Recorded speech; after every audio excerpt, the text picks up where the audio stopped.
Welcome to In Focus on this Sunday, January 30th, 2022. I'm Cheryl Wills. Good afternoon and welcome back to My Harlem Portraits, the show that aims at shedding a light on the fundamental contribution of African Americans to the building of this country and on Black excellence. We couldn't have a best example of Black excellence than the beautiful guest we have here today. She is an excellence in journalism and in the art of storytelling. She's a veteran anchor for Spectrum News NY1 that she joined this in 1992 when the cable network started. She is the primetime anchor for NY1 LIVA 10 and the host of a public affairs talk show In Focus with Cheryl Wills. Well, you have guessed. This is Cheryl Wills here. Welcome to My Harlem Portraits, Cheryl. Oh, hello, Maria. I'm such a fan of yours, and I love the theme of your show, My Harlem Portraits. It's very special and an honor to be with you. I'm so honored that you got the time to be with us because you are extremely busy, and I know I've been following you since I moved to Harlem. Everything you do is amazing. So first of all, I want to congratulate you because 30 years in a network. This is incredible. And in 2018, you became the first African-American reporter in New York One's history to win an Emmy Award. How did you feel about that? And how has the network environment changed since you started? Yeah, so first, thank you for that. It was an honor. It's always good to be the first of something, and many have won. Many African-American journalists at New York One have been honored with an Emmy Award since I won. But, you know, how has it changed since it started, you ask? Well, in 1992, there was no such thing as the internet, and there was no such thing as the cell phones. We started with beepers, and technology has changed dramatically. And certainly there was no such thing as email and, you know, obviously Zoom recordings. So it's a different world, and the digital platforms have now become so powerful. And dare I say, they are giving broadcasts a run for their money, right? So I am honored, Maria, to have been a part of the transformation of the mass media from regular television now to digital. And I'm very grateful that people still tune in to see me every night. It's an honor to be able to present the news. You are actually the reason why I'm still keeping cable TV. Oh, wow. Thank you. That means a lot. Yes. Let me tell you, that means a lot, Maria. I really want to see your show, and I want to see New York One because it's a station that gives us really the insight in what's going on in New York. And so it's fundamental to have it. Let's go to your other side. You are the author of 3 books about your great-great-great-grandfather, Sandy Wills, who fought in the Civil War. And to talk about that, you made me the honor again to come and talk about your roots at the UN at a panel that I organized for women within the Info Poverty World Conference, which is about new technologies. And the reason was that it is also thanks to the new technologies that you were able to trace back to your roots. So what made you research about your grandfather, great-great-great-grandfather, and tell us about your quest? Because I know that you went there, you met the family and so on. This is a beautiful story. Thank you so much. And in a nutshell, you know, I'm a native New Yorker, Maria, and it all started when I was 13 years old and my father was killed in a motorcycle accident right here in Brooklyn. And I wondered, where was my dad from? He didn't talk much about himself, and he was a veteran. And when I opened his funeral program, it said that he was born in Brownsville, Tennessee, and he never talked about it. He didn't have a trace of a Southern accent.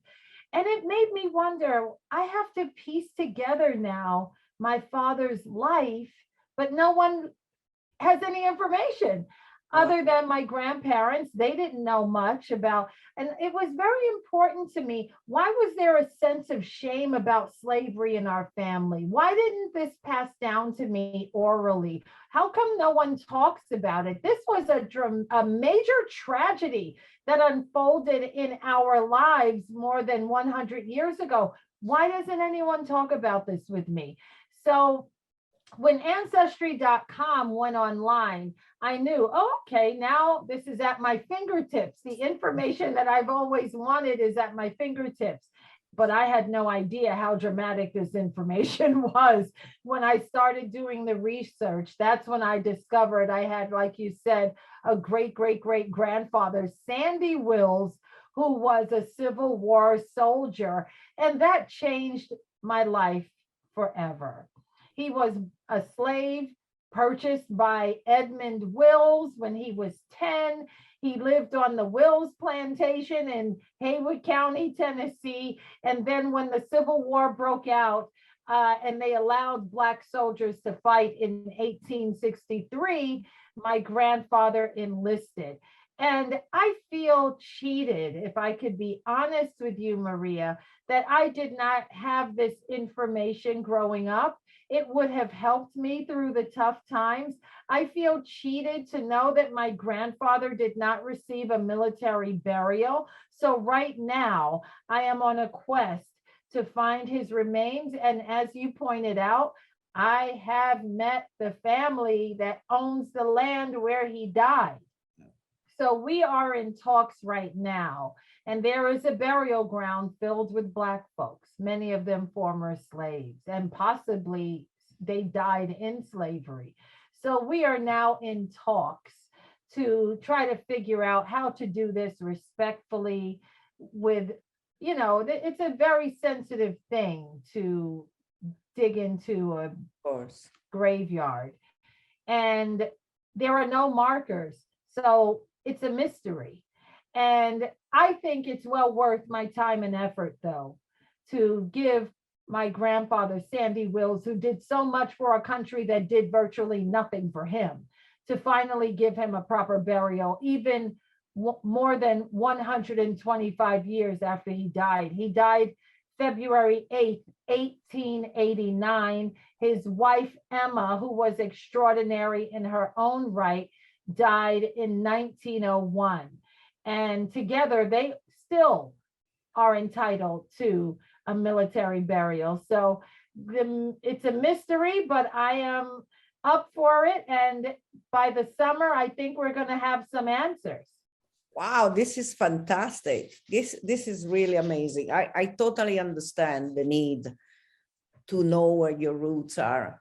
Yeah, because it tells the story of yourself and why you are the way you are, because of this ancestor and his wife who were so strong people. That's where you get all your strength and all your value. Tell me about the 3 different books that you wrote, because they are also children's books. Yes, and it was I'm so thank you for the opportunity to talk about my books, because when I was a kid, I didn't learn Black history in school. And again, feeling cheated. I learned everyone's history except my own. That's very disappointing. I was raised in the New York City Public School District. They didn't tell us a thing about ourselves. And I take that very personally. So the only way to right a wrong like that is, of course, to pay it forward to children of today. Don't get angry, get even. This is how I get even. So I wrote a book about my grandpa Sandy. It's a children's book, a picture book called The Emancipation of Grandpa Sandy Wills. It came out in 2015, and then that followed a book for older students, a young adult book, paperback called Emancipated, My Family's Fight for Freedom. And then in 2020, I wrote another picture book called Emma. I just yesterday was talking for Women's History Month, was presenting this book to children in Brooklyn. And of course, Emma is about Sandy's wife, who was a soldier in her own right. She was the first in the family to have free children. She was the first mother. So she's a matriarch in a very special way. And how disturbing, Maria, that these legacies were lost. I mean, it's what an honor to say, I found the first woman in my family who transitioned from slavery to freedom and birthed the first free children. Her name should be spoken again and again and again. Her name was Emma Wills. And I bring her back. Emma Wills. Yes, Emma Wills. And I always tell people, you're looking at Emma. When we go into that grave to find her remains, that DNA that's locked in that grave is still pumping through my veins right now. So Emma is still alive in me, and I want to honor her and her brave, heroic husband and thank them for their service to a country that never thanked them at all. Exactly. This is, I was telling yesterday my friend that if I were Black, I probably would be dead by now. I cannot shut my mouth up. So with what is happening now with the court and the way they are treating Ketanji Brown, yeah, with these stupid questions that have nothing to do. Yeah, no, it's very embarrassing. It was very embarrassing and very just dishonorable. And I feel they were just disrespect. And they do it all the time. She wasn't the first to get that treatment, but it was just unfortunate because they were asking her things that had nothing to do with her being a judge or a nominee. And why did they do that? Why are you asking her? That was hurtful to see. It was horrible. But she persisted. She persisted. She has an aplomb, as we say. She just, I couldn't believe she just answered very gracefully, very, very gracefully. And we come to, you're often invited to do readings of your emancipation series to tens of thousands of students across the country. How rewarding is that to talk to young people? You know, it's something I've been doing every day for the last 2 months now that schools are allowing us back in. And it is without question, the most rewarding thing that I do. To see little girls that looked like me and to share this empowering information. And Maria, I'm not just talking about my story. I am encouraging them to see their own story. This is not just about Cheryl's ancestors. This is about all of our ancestors. No one wants to be forgotten. One of the things I often tell students is I look at a big auditorium and I say, how would you all like it if 150 years from now, no one knew you ever existed? Mm-hmm.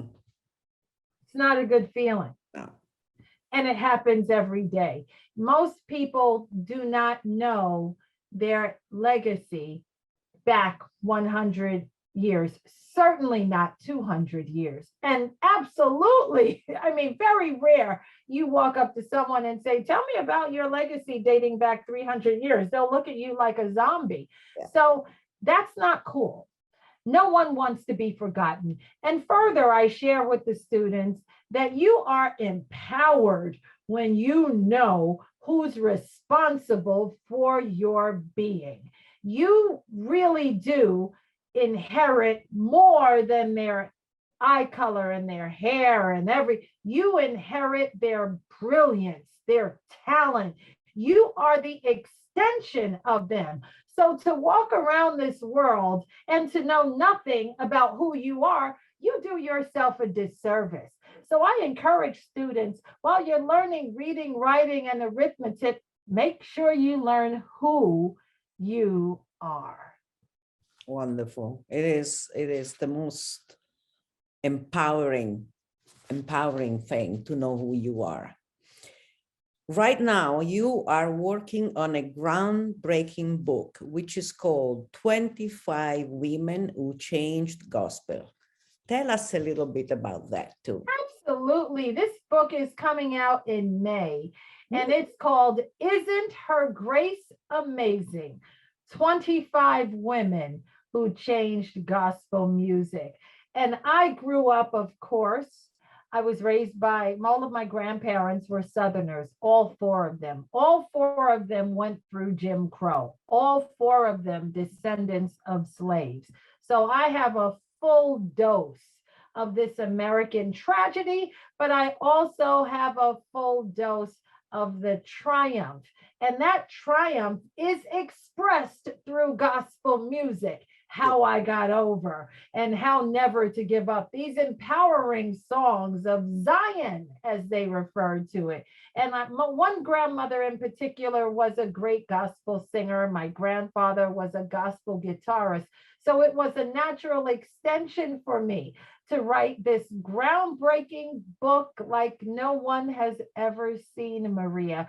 We talk about gospel greats like Mahalia Jackson, who so many people know. We talk about Aretha Franklin. Before she was the queen of soul, she was sitting at the knee of Mahalia Jackson, learning her craft. And we also talk about the gospel singers of today, like Mary or Yolanda Adams, and the many gospel singers who are carrying on the tradition. So I am so proud of this book, published by HarperCollins. It comes out May 3rd, and it will be in bookstores everywhere. And we have to have you back here then to talk about the book when it comes out. Okay. And this is going to be amazing. I know that. Knowing you, I know it's going to be amazing. And also, I believe that the faith has guided Black people to resist, be resilient, and fight back, and wake up every day and say, I am not going to accept this. I am going to fight back and be who I am. I think this is really important. It's something I understood living here. Yeah. Because, you know, in Italy, yes, we are Catholic, we are this, but it's not really. You go to church to show the new fur and that kind of stuff. It's not real. This is real. You were also the first journalist invited to address the General Assembly of United Nations about the impact of slavery on your family during the UN's International Remembrance Victim of the Transatlantic Slave Trade, which is recurring more or less in these days. I've been to a few of theirs. Yeah. Tell me about that, because that is a very important event in the UN. That's probably one of the most significant events I've ever done in my life, to be invited to stand at the same podium as presidents and prime ministers and kings and queens, and a girl that was raised in public housing whose father left and died when she was 13, and to stand in that same power space and share the story of my newly discovered great-great-great-grandfather, Sandy Wills, was the experience of a lifetime. I've since been to the United Nations many times, and I am rather unique in their eyes because I'm an African American who talks very openly about the Civil War and its link to the transatlantic slave trade. It's not talked about enough, and it should be. I am, Maria, of African descent. I'm not just American, I'm African American. My family survived a near genocide, enslavement, crimes against humanity that were never condemned by the world. So when you look at it through that lens, it's certainly an international story of people, innocent people who were held captive, kidnapped, transported, and exploited. And the whole world had their hands in what they called black gold. So it's an honor to always collaborate with the United Nations and to share my story and remind the entire world that this can never happen again. And why is it important to remind the world of that? Because it is still happening.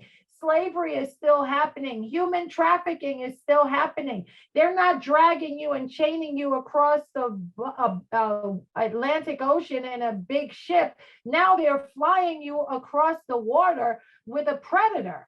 So it's still happening. So apparently the message has not been received.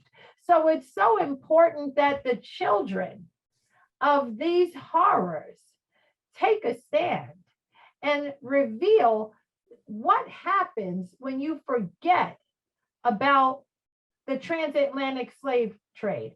Frederick Douglass said, those who do not remember the past are doomed to repeat it. And we are repeating it every single day. Right here in New York City, human trafficking is alive and well. Girls and women and boys in some cases being held against their will, sold into sex slavery. So my story is still relevant. My family's journey is still relevant. And my message is still relevant. And that's why I share it, whether it's PS 225 in Queens or the grand stage of the United Nations. I will always speak out against the human bondage that has plagued civilization for thousands of years. Your enthusiasm is, wow, I love you. I love what I love you're doing. you too. I love every show you do because you are digging and digging and digging and bringing to the light stories that other people don't bring to the light. And we need, because this country, but all countries, their richness, their wealth has been built That's right. on the labor of your ancestors. The free labor. They are being kidnapped, of they are being taken for their own land and made slave and made them work for free. Yep. So this couldn't be there is a worse crime than this. And I hope we are not going to repeat it now, because we have seen also in Libya, last year, 2 years ago, all these people that were going away, running away from wars, they were held like slaves. Yep. So it's really terrible. It really is. You have interviewed some of the most powerful people in the world, including the first woman president of Africa, the president of Liberia. And thanks to that, you received a prestigious medal from United Nations Correspondents Association. Tell us about that, and then your interview with UN Secretary General Ban Ki-moon. And then we'll have a last one that I know you really love.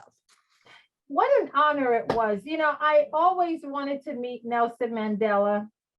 I did not get the chance, unfortunately, but it was an honor to meet the first woman president in Africa's history. And that, of course, is Ellen Johnson Sirleaf, Nobel Prize winner of Liberia. And I interviewed her multiple times. Oh, wow. And it was the honor of a lifetime. I wish I could have met Nelson Mandela, but to meet her, a woman in a male-dominated continent where mostly men are running countries, and the way she did it, and the horrors and the genocide that was happening in Liberia and the civil war that was happening. And for her to have stood tall through all of that chaos, what an honor. What an honor to meet her and to interview her and to get to know her in a personal setting as well. And to interview Ban Ki-moon, the Secretary General of the United Nations of South Korea, of course.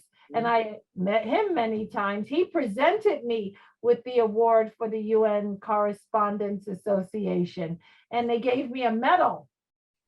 So I've had just an incredible journey. I'm so grateful for the journey and for the opportunity. And I'm gonna keep on keeping on, Maria. I know you are. Nobody can stop you. Nobody can stop you. And I know that one of the reasons also for you being like this is because you had a real person, a very important person you were looking up to, and that you had the honor of interviewing. And I know she's one of your favorite, Maya Angelou. Oh, yes. Tell me Wow. about that. I actually got an invitation, and she's someone else that I met multiple times. I received an invitation to go to her home when she lived. This is Harlem. Your show is all about Harlem portraits. Harlem portraits. I went to her home in Harlem on 100 and I think it was 123rd Street. Yeah. It was exquisite. It was beautiful. The colors, I will never forget it. And she welcomed me into her home, and I interviewed her. And, you know, I have her book. I'm in my office right now, and I had my dog-eared copy of I Know Why the Caged Bird Sings that I read when I was a teenager.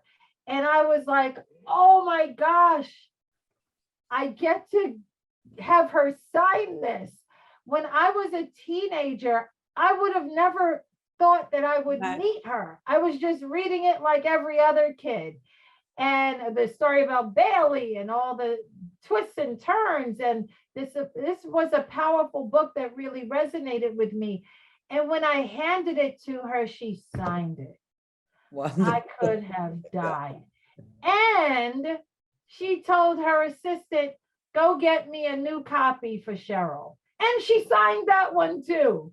So I literally have both of them wrapped in plastic in my office on the top shelf, like it's a Bible. You know how you always put the Bible on the top shelf.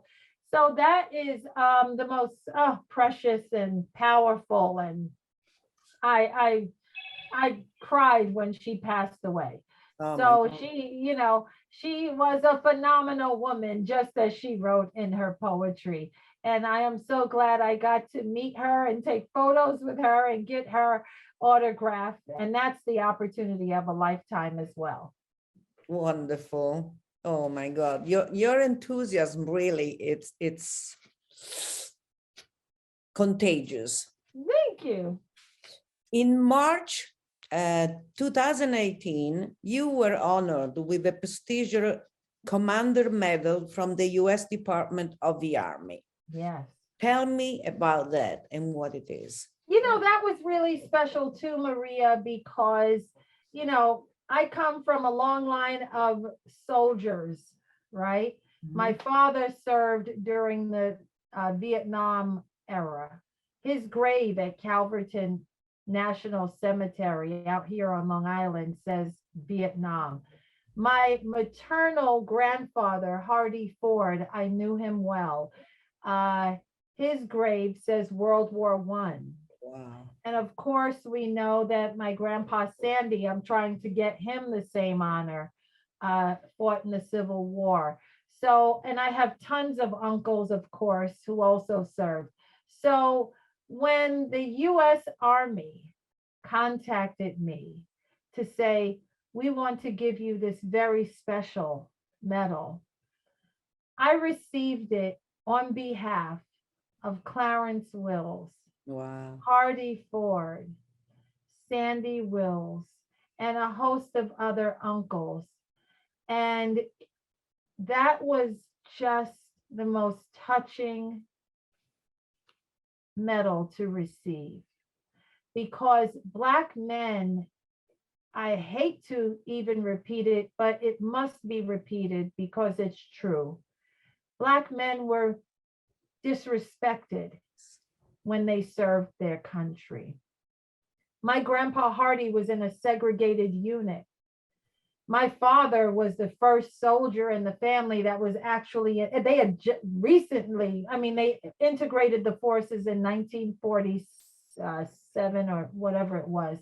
But, you know, my father was in an integrated unit, but the segregation and all, not the segregation, but the discrimination continued.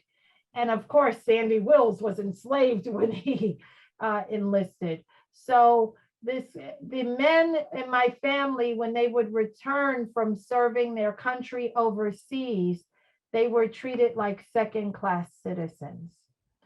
And there was no restitution, there was no apology. They just went on with their lives and passed away. So to receive an award from the United States military, from the Army, by a commander, there are no words to explain what that meant. There really are not. I accepted it on their behalf, and I am determined for the rest of my life to make sure that Black men and women who serve their country are treated with equal respect. Equal. And we're not there yet. Women are not treated with equal respect in the armed forces. They speak about what happens to them. And I've interviewed women who have told me their experiences. So we are striving and ever evolving for equality in this country. And I received that honor on behalf of all the men in my family who saluted and served the flag with honor. What an amazing, amazing result, you know, to have something finally, yes, a recognition of their value. Yes. You are the proud founder and commander of the Sons and Daughters of the United States Colored Troops, New York State chapter. Tell us about that too. Yeah, so through the United States Colored Troops, Sons and Daughters of the United States Colored Troops, that's the platform where I represent Civil War descendants. And everything I do is with that in mind. So we are a united group. And one of the things we're doing now is we're pushing the Sons and Daughters of the United States Colored Troops for our grandfathers who served during the Civil War to receive the Congressional Gold Medal. And I'm proud to say, Maria, that I wrote the first draft and gave it to two members of Congress, Eleanor Holmes Norton from DC and Senator Cory Booker from New Jersey, and they both entered it into Congress, and now it's getting support. And the day will come soon when they sign off on it.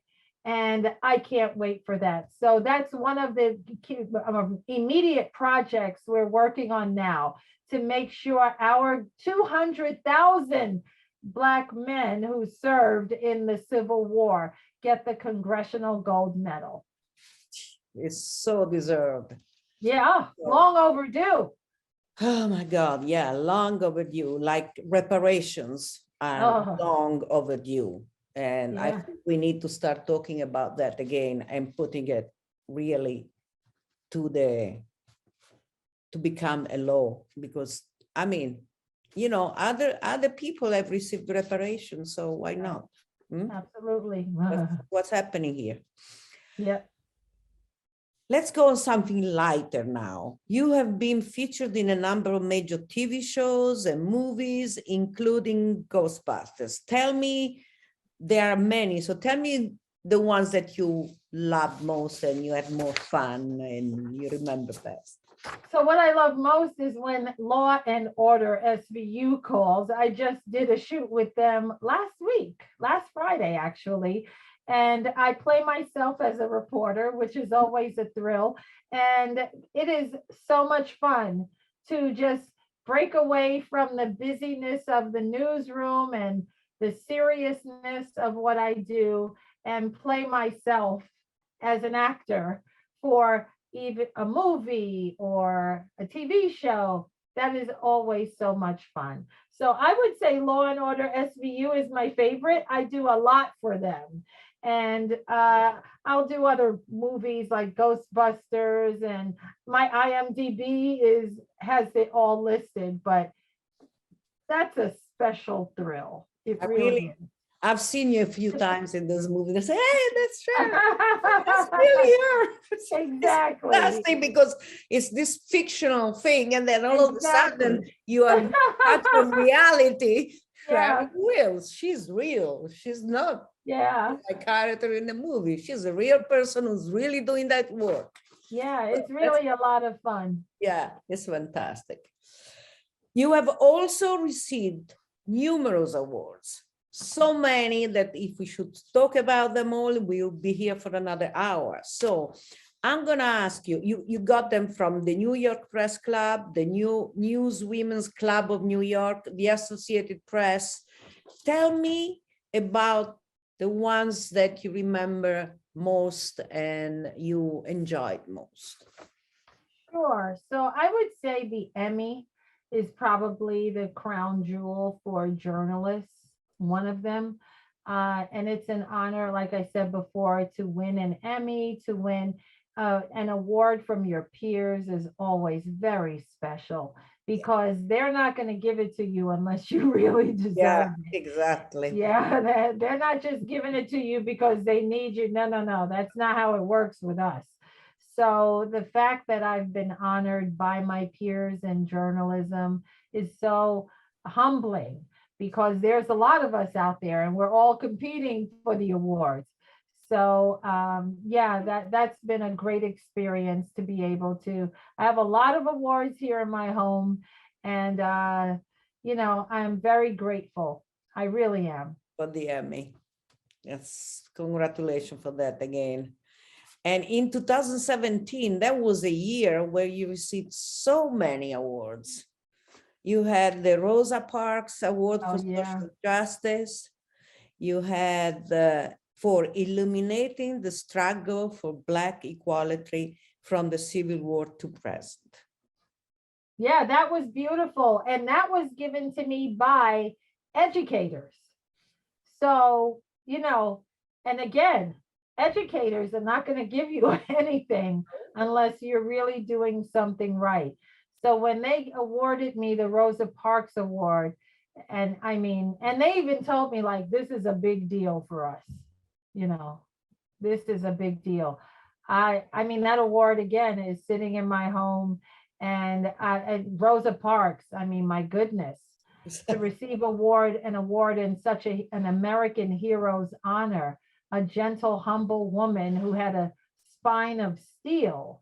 That was just, again, very humbling. And I'm so, so grateful to be recognized by educators, because, Maria, I am in schools a lot. I know you see me on TV every night, but I'll wake up sometimes 5 a.m. Wow. And I'll be in a packed assembly. And these schools do not teach about Black people the way I teach about Black people. They do not teach about slavery the way I teach about slavery, So when I teach students, I'll say, you know why I'm Cheryl Wills?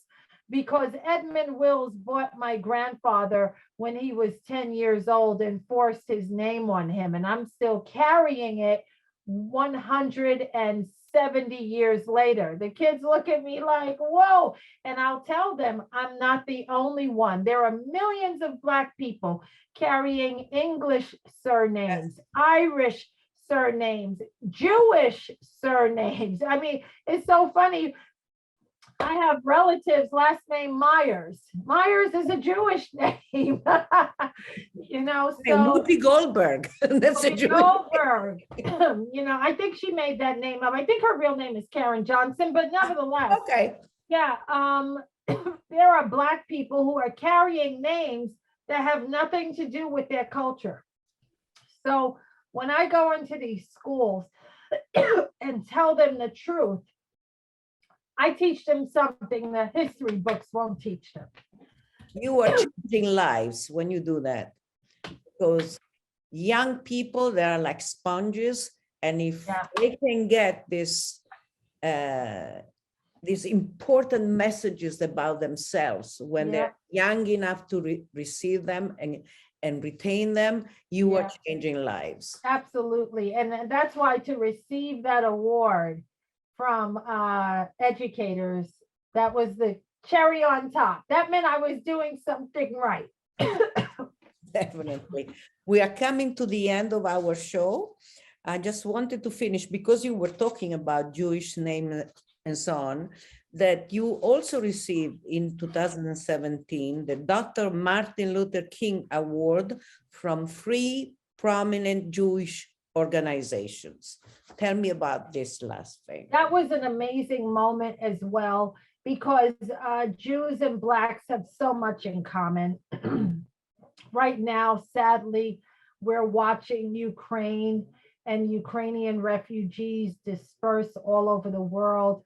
And it's a terrible reminder of what happened some 80 years ago when the Nazis were rounding up Jews. And, you know, we all said never again, and we agree with that. But here we are, it's happening again. 300 people were just killed in a bombing in a theater this week. So I love our people of the Jewish faith, and I love that Jews have helped Black people. Yes. Over the years. Some Jews were killed for trying to help Black people vote, for speaking out, for saying you should not, this country should not be treating you like this. And so Jews and Blacks have always had a wonderful relationship, condemning anti-Semitism as well as racism. And so to receive that award was very special. It really was, Maria. And it was from 3 organizations, and they planted a tree in my honor in Israel. Oh my God. That's fantastic. Very, very special. So I am very thankful to them for that honor. And it is true what you're saying, because I mean, NAACP was also funded by Jewish people. The Freedom Riders, there were a lot of Jewish people. Many Jewish children, and I mean children, college students. A college student from New York City, from Queens College, was murdered for when he went down to help with voter registration. Cheney, Goodman, Schwerner, they were all murdered together, sadly. And, you know, every so often on my show, I'll do a nice tribute to them. I don't want anyone to forget the Jewish contributions to civil rights. They are a great people, and we are grateful for the relationship with Blacks and Jews, and we must make sure that it is maintained, because we have so many similarities in fighting hate. We've been fighting hate together. So it was an honor to receive that award. You've been fighting hate and evil. Yes. Cheryl, thank you so much. I'm so grateful and so happy that you could do this. Yes. You are wonderful. Thank you, Maria. Wonderful. This community loves you. All your viewers love you, and the people who know you love you, because you are a fighter and you don't let anybody forget what happened. Yes, I'll never let them forget. So thank you so much.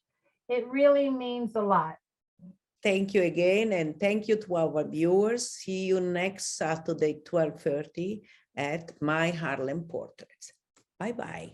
Bye.